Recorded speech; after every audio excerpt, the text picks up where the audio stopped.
Reason for Being, a fireside chat with Ikigai Ventures. We are moving on with the AIBC program. It's time for our very special track of the day, which is Ikigai Ventures track. We're going to focus on investment strategies, and it's my immense pleasure to introduce the investment partner of Ikigai Ventures, Vinícius. Thank you for having A me. round of applause, please. You still have some of the audience here. Yes. Thank you so much. very far. Thank you. Okay, shall we? Yes. Sit here, closer to me, please. Okay. Okay. So we're here to talk about the Ikigai Ventures, and I would like Vinícius to start with you, maybe not the fund, but maybe yourself. What can you tell us about you, about your journey in the investment field, and how did you end up being an investment partner for Ikigai Ventures? Oh. Okay. Try to make a long story short. I basically, even though I look kind of young, I'm kind of old. I started my career doing traditional financial market, investment banking, and private equity. In Brazil, I'm originally from Brazil. Spent roughly 8 years doing that. Then I start to go into the entrepreneurship field. Started my own fintech. I sold my company 3 years after that, and then start to work with investment as anyone that has any exit. Start to invest in startups. How did I join Ikigai? Was kind of a funny thing. I was into trying to learn blockchain back then, and I also like video gaming. So a friend of mine sent me the opportunity, and I read iGaming as video gaming, and that has history. I bought into the idea, and here I am. Okay. Interesting that you bought iGaming for video gaming. Yes, and in the first interview, no one told me anything. I actually, during the interview, I was like, oh, I want to learn more about blockchain, and I also love video gaming, Xbox, and so forth. And no one corrected me in the first interview. Only on the second one, they said, hey, you know that iGaming is actually online gambling and betting? I was like, oh, interesting. It's not a PlayStation. Yes. Or Xbox. Okay, interesting. So, now, what is Ikigai Ventures? What is the fund structure? How does it align with Sigma Group strategy? And why is it named so? Where does the name come from? So the name actually comes from our general partner, and it's actually a book that your Ikigai, if I'm not mistaken. Okay, I might be wrong about this. It's your inner, the thing that connects everything that you do in life. The reason for being, yes. Yes. The fund, we actually had a quite long journey. Even though we've been active for 2 years, our journey was a pivoting journey, if I may. When we set up the fund, our idea was basically to do minority investments as a regular VC fund. But we realized that our strength and our potential lies on the conference, lies on this marketing powerhouse that is Sigma. So right now, the strategy of the fund is basically, let's say, split in two. We still do minority investments for startups. We still push the projects forward. But we also have somewhat of a venture studio mandate. So we incubate projects inside the fund.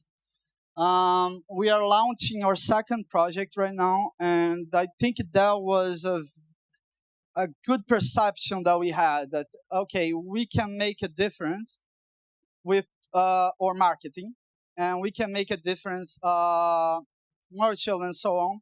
We have that skill. We just need to find the guys that are going to build the technology or operate. And that was a great catch that we had, because the first company that we launched, Quantum Game, is very successful, and we are betting that all other companies are launching. Hold on. We need to go to that question. So the list of portfolio companies that you're incubating. Can you dive a little deeper into details? Sure. So we have a mandate of incubating 4 companies. The first one was a B2B white label platform for you to launch a casino, sports booking, and so. This was launched in September last year, so it's been 1 year, and we are already profitable in this company.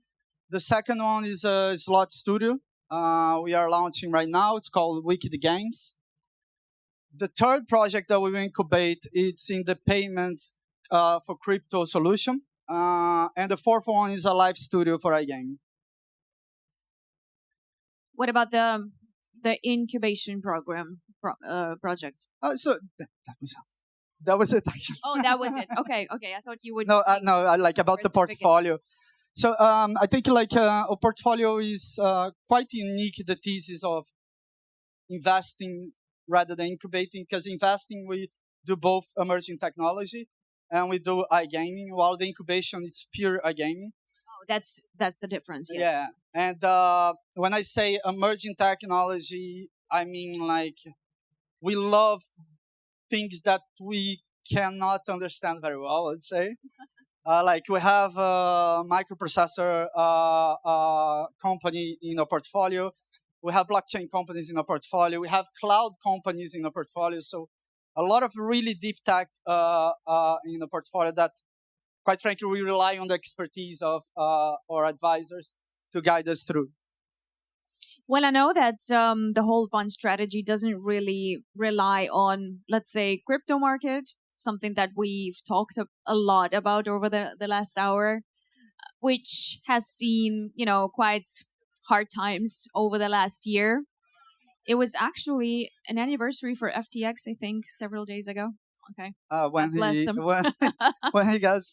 But all in all, why setting up a fund with such diverse projects who rely on emerging tech in current market conditions with inflation rates, when the market is not good, interest rates coming up? I think above all, when we speak about venture capital, we are looking into a horizon of 8 to 10 years, right? So, and not often, this is actually a statistic that in 8 to 10 years you can perform. You can, let's say you might be in a challenging market condition right now, okay? But in 8 to 10 years, probably you won't. So I think the idea and the timing was very precise. Like, first, valuations are now lower than they were. And especially in crypto, you somehow, with this crypto winter, you managed to wipe out some bad actors. Not saying that all bad actors, but we managed to clear a bit the environment. And the same for any kind of entrepreneurship. Some people are really want to find a company. Others are more like, I'm just founding a company, searching for fundraising. So we've seen a lot of these guys. Oh, I get like 10 every single day. So in the end of the day, in the period that we are investing, between, let's say, 3 years of investment, we are managing to get that lower valuation to push projects forward, so that in 8 to 10 years, when market condition changes, I think we're going to be able to sell for way more than it is right now. So we have to think that venture capital is a long-term game. It's not something that we're going to liquidate next year if things are not doing well. So what are you looking for in a startup? How do you select them? And what would, I guess, the second part of the question, what would be your advice to a startup founder, to a company owner, to get VC fund attention? Your attention, maybe, particularly. Okay, what I look for in startup, it's different in each stage, let's say. I'll call up to Series A or even a bit Series A. What I'm looking for is basically the team, the opportunity, But I think when you don't have the metrics, you only start to get really strong metrics after Series A. You're trying to you put a trust on the thing. That's basically my main intention. Now, when I say the team is engagement with between founder and the investor, it's the knowledge that the founder is bringing. It's the perception of the market, because often the best solution starts when you have your own problem, right? Oh, okay, I cannot find anyone that is doing this for me. Let me build something. You recognize the problem. And market as well. Now, after Series A, let's say Series B, you can then start to look into metrics, financial metrics, more into the traction of the company as well. And yeah, what was the second part of the question? What would be your advice to a startup founder, to a company owner, to attract more attention to from VC funds? Let's say for people who are looking for fundraising now. My main advice, I did this with my company, it's try to be profitable from day one, so you don't have to raise money. But if you're going to raise money, I think you need to realize that raise money and put investment into your company, especially if you're a first-time founder or if you're a founder that didn't have an exit up to this point, is that you need to build a relationship. I often see startups, and even startups within my portfolio, that they, okay, I need to raise money, and they set up 4 months to raise money. That's not how it works. You start to talk with investors, start to engage people 1 year before, and keep this engagement alive until you until you go to them and say, hey, can you write me a check? Because then you have built the confidence, you have built a perception about the investor. Since this is a marriage, I kid you not, this is actually a marriage that you need to. Your investor is gonna be either help you, not do anything, and most of the cases they're gonna be a pain in your ass. So if you're not, marriage is not like that. so if you're not very engaging with if you do not have a good relationship with your investor, I know it's about building a strong bond and relationships. Yeah. Yes. Yeah. Otherwise, you're into someone that is going to be on your cap table and asking for information and trying to pinpoint where the company should go and so on, especially early stage companies. And that's a nightmare. That's the worst thing that you can think of. So what would be the strategy to keeping up with let's say the team? Okay, let's hold it back. How to choose a team, or maybe you would trust a company founder, like a startup owner, to do so. How to choose a team that will actually deliver? Because I'm sure you also have some interesting stories in your history and in your past about, some mistakes, about failed projects, about startups who raised a bunch of capital and then they just disappeared. So how to avoid this? Try not to be so much in love with the idea of being a founder. And that I come from personal experience on that. I'm a frustrated founder. I was able to sell my company. I sold my company to my partner. Why? Because, sorry for the expression, my partner was an a-hole. And that the most that I could do with him was about 2 years, and we were fighting constantly. As I said, this is a marriage, and if we had an investor, that would be another piece of the puzzle. And yeah, basically, you need to have a team that not only has complementary skills, and that's our incubation project. We have a lot of that. We do the marketing part. We need someone in operation, and we need someone in tech. So complementary skills, and that they get along. That goes without saying. One of the investors that I know recently said it was actually a very interesting point. So he used to be a CEO and founder in the past, and then he turned to the investment part. So he was like, whenever you see a CEO or a founder doing something or anything within a company, and as a CEO yourself, you would think, oh, I would never do that.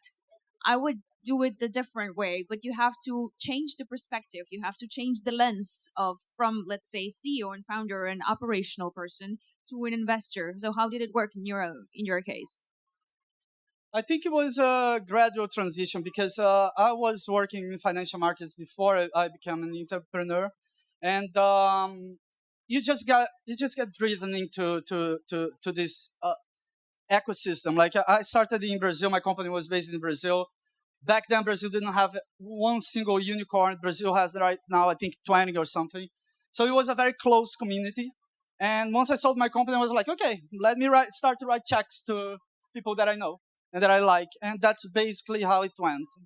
So yeah, in that sense, in my trajectory, my personal life was more like something that I can look back and connect some things, but I can't pinpoint what is the expertise to become an investor. Like some people never found the company, they are a great investor. Some people are lawyers and they have no idea about finance, but they are great investors as well. It's just everyone has its own trajectory on that. We have a lawyer who's And we have in the like first row. I think one of the guys from Techstars, I don't recall the name right now. He's a lawyer as well, and he's one of the best investors out there in the States. See, it doesn't hurt. Okay, everyone. Vinícius Carvalho, investment partner of Ikigai Ventures. We have a fantastic Ikigai Ventures lounge right next to the stage. Make sure to catch Vini at the conference. He will be here for the next 3 days. And it's definitely the best investment advice you would ever get. Thank you so much, Vinícius. And I'll Please see you. give Vini a round of applause.